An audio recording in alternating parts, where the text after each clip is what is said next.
magandang hapon guys. Ngayong hapon na to, magtatanim tayo ng mulberry. So ito yung mulberry na nabili natin. Ayan.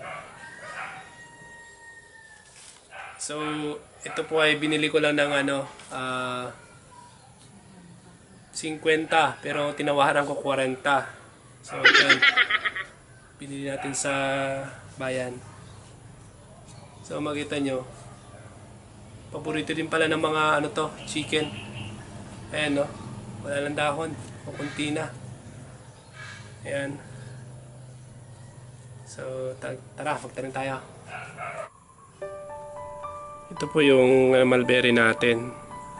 So, ang mulberry ay may scientific name na Morus, o tinatawag nilang Morus alba. Ayan. Ito po ay blackberry, based dun sa pinagbilang ko. Ayan. So ito po ay lumalaki hanggang 10 to 20 meters. Ayan, pag lumaki na to. And ang gagamitin natin na fertilizer ay ito. Ayan. So ang mulberry ay ginagamitan nila ng loam soil na soil, yung lupa. So ang soil na gagamitin natin sa mulberry ay ito, loam soil. Yan. Ang loam soil kasi well drained siya, and tinatawag din nila na loamy kasi nga magandang gamitin sa mga halaman gaya ng mulberry. So ang loam soil kasi composed ng yung tawag nito clay, tsaka yung sand, tsaka silk. Yung tatlong bagay po na yon, yun po yung kinukompose ng loam soil. Ngayon ito, makikita nyo may halos siyang ipa o rice husk. So dinagdagan na natin. So hindi na to loam soil, kundi garden soil na, kasi nahaluan na to ng mga compost. Ayan. So yun po yung gagamitin ko dito sa may mulberry. Kasi mas gusto niya yung nadidrain siya. Pag binosan nyo ng tubig, nadidrain siya. And then ilalagay ko dito sa sako, dahil dito sa amin bahain kasi pag umulan. So mas mainam na may lagay natin dito. Ito naman yung nasa ilalim nito, may mga butas maraming butas yan. Madali rin siya madrain pag umulan.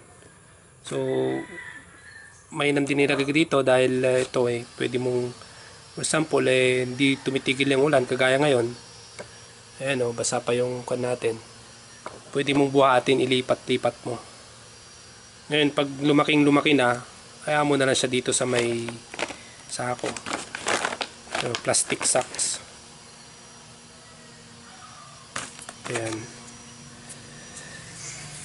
So yan, na tayo, tatanim na tayo. So yan, tatanim na natin. Ito yung plastic nya.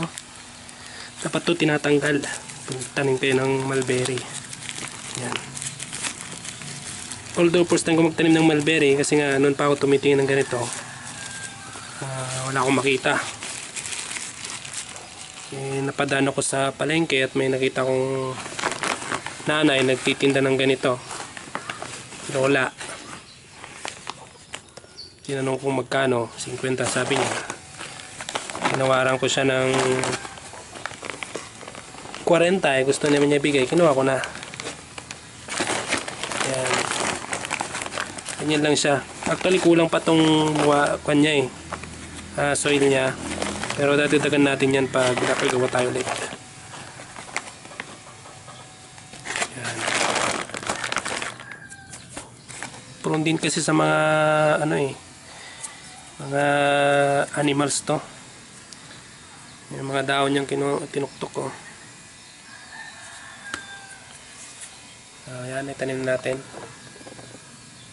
Huwag kalimutan na diligan pagkatapos magtanim. So, salamat guys sa panonood sa video na to. Huwag kalimutan mag-subscribe and click na rin yung notification bell para sa sunod na video natin. So, maraming salamat guys. Bye-bye!